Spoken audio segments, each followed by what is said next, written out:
Ladies and gentlemen, Laura Austin.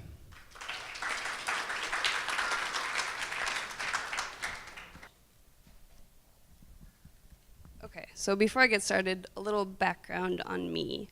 I tend to pursue careers that allow me to be involved in things that I'm passionate about, and growing up in Colorado and then Vermont, my world was snowboarding, and realizing that I didn't want to sacrifice my body as a professional snowboarder, I pursued graphic design, which allowed me to be involved in that world and design, do all that. So I went to school for graphic design, and then at the age of 18, I got contacted by Quicksilver to be one of their lead designers, doing what I would have wanted to do once I graduated. So I left college a semester in and moved to California and worked at Quicksilver for 2 years and realized, like, I'm 18, 19, I'm way too young to be sitting in a cubicle. So left that job and somehow got a job at a snowboard magazine, where I got to travel and shoot photos and write, and then quickly realized that snowboarding was too small and the world, it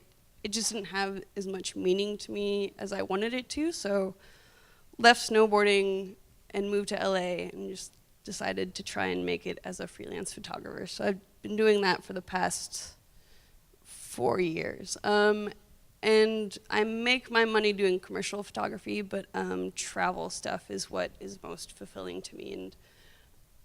And I'm not, I think many photographers, it's like, hey, look at me, look at all these cool places I'm in, but travel for me is kind of more oriented towards self-enlightenment. Like every time I go on a new trip, I learn something, and I tend to, being with a background in action sports, I'm a little bit of an adrenaline junkie. So I like to do things that are either physically or mentally demanding, because I feel like I get the most out of those kind of experiences. So the travel stuff is more of my personal work, and that's where I'm like growing the most. So as mentioned, who has seen the series Chef's Table on Netflix?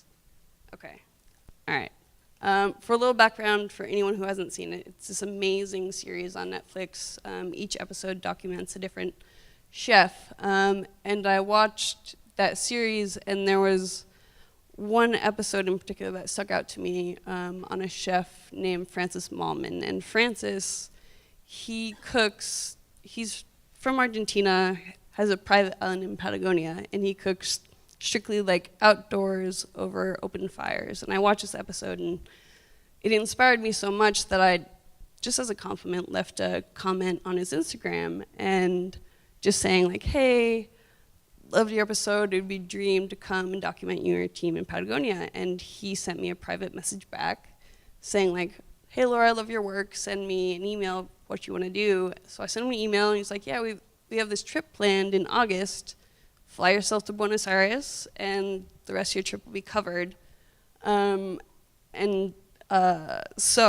I went and did that. And this, instead of showing you kind of an overview, I'm going to talk about two different stories. So the first slides are about my trip to Patagonia. So to get to Patagonia, to his island, it's from Buenos Aires. It's a 2-hour flight to a smaller town, 6-hour drive, to a 1-hour boat ride on this little dinghy thing to get to his island. So this is one of his chefs, like cradling eggs under his arm in freezing cold weather, like it was full on winter. And then, so this is part of the trip down to the island.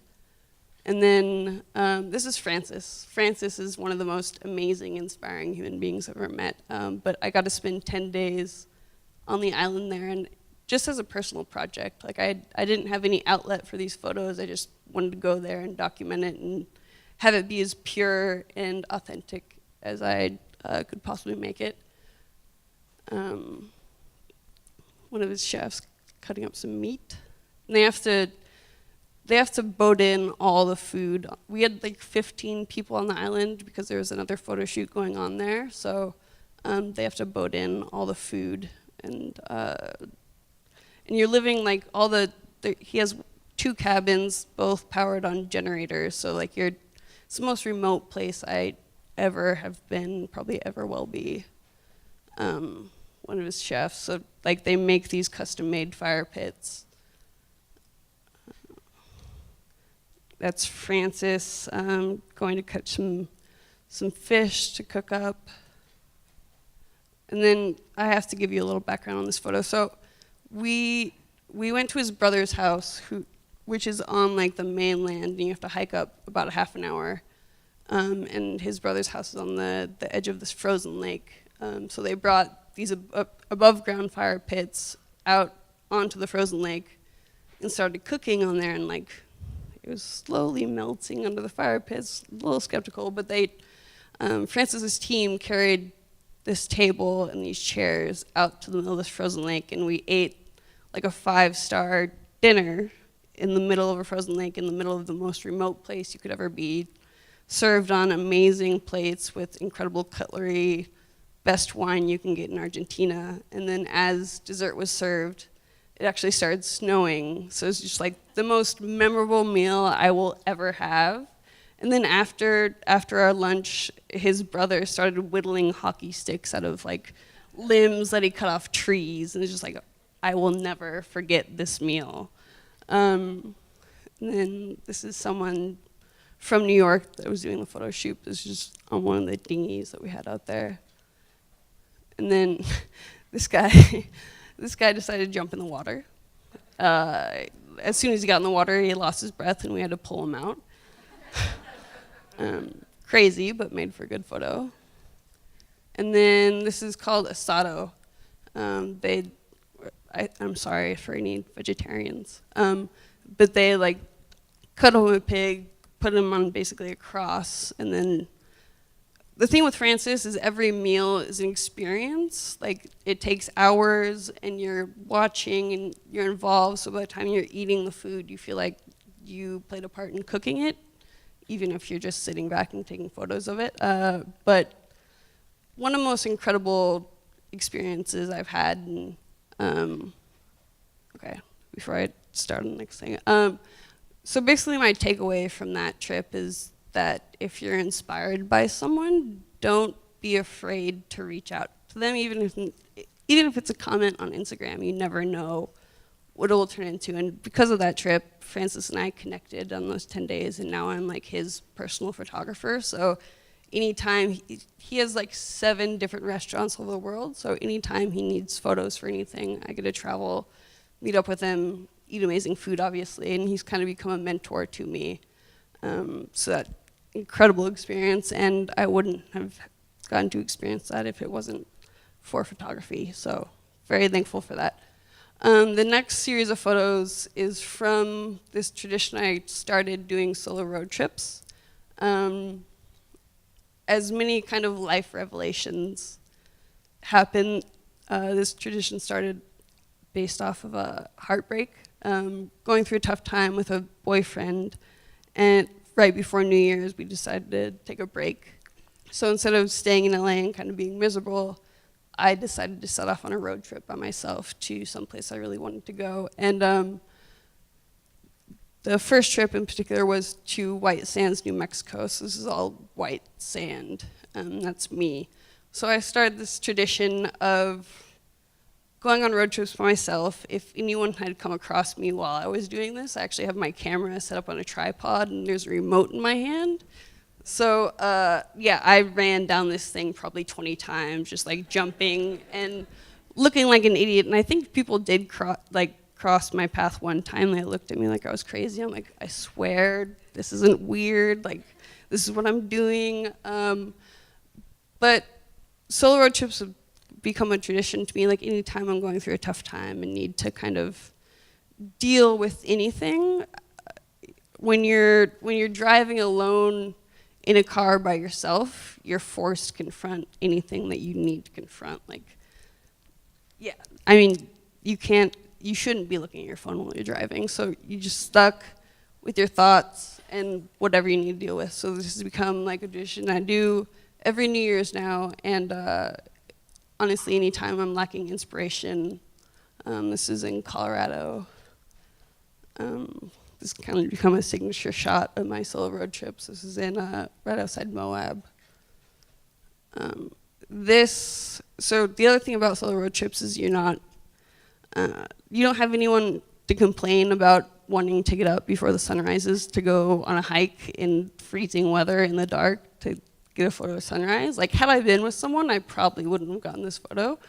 But I woke up before the sun came up, drove to this place, hiked up in the dark, waited probably 15 minutes. Hands were freezing just to get this shot as the sun was rising. But had I been with anyone else to say like, nah, I don't really want to do that, I wouldn't have been here. So climbing up on things, I think this is probably illegal. But again, like remote in my hand, shooting myself, camera on tripod. I was standing, I was in a car with tires built for LA, driving on this road that was snowy in Colorado. I should have died, but for this photo, I was standing on this ledge to get that kind of angle to see the drop off. But again, adrenaline junkie, like I feel like when you overcome things, there's more reward after it. This is in Iceland. So when I do a lot of commercial photography, so when I travel to photo shoots, I try and take a couple extra days to travel around by myself, and this was part of like a solo road trip in Iceland. Just a scene from this meteor crater. I think it's in Arizona or something. But also when you're by yourself, you're not distracted by having a conversation with someone else. Like you notice things a lot more. You're just very present. Another shot from Iceland. And then this is another instance. If anyone passed me on this road, I ran past my camera like probably 40 times to get this image. Yeah, I feel like when you're alone in a beautiful place and you're present, you're gonna learn something about yourself. And my goal with travel photography is not only for self-enlightenment, but it's also to encourage, I'm a storyteller, so to encourage people to go see these places for themselves. And beyond travel or making people interested in photography, my goal is to encourage people to pursue what they're passionate about. And I'm trying to show like, yeah, I love photography and travel, so I was able to make a career out of this, find whatever you're passionate about, and do something you love. So I think that's it.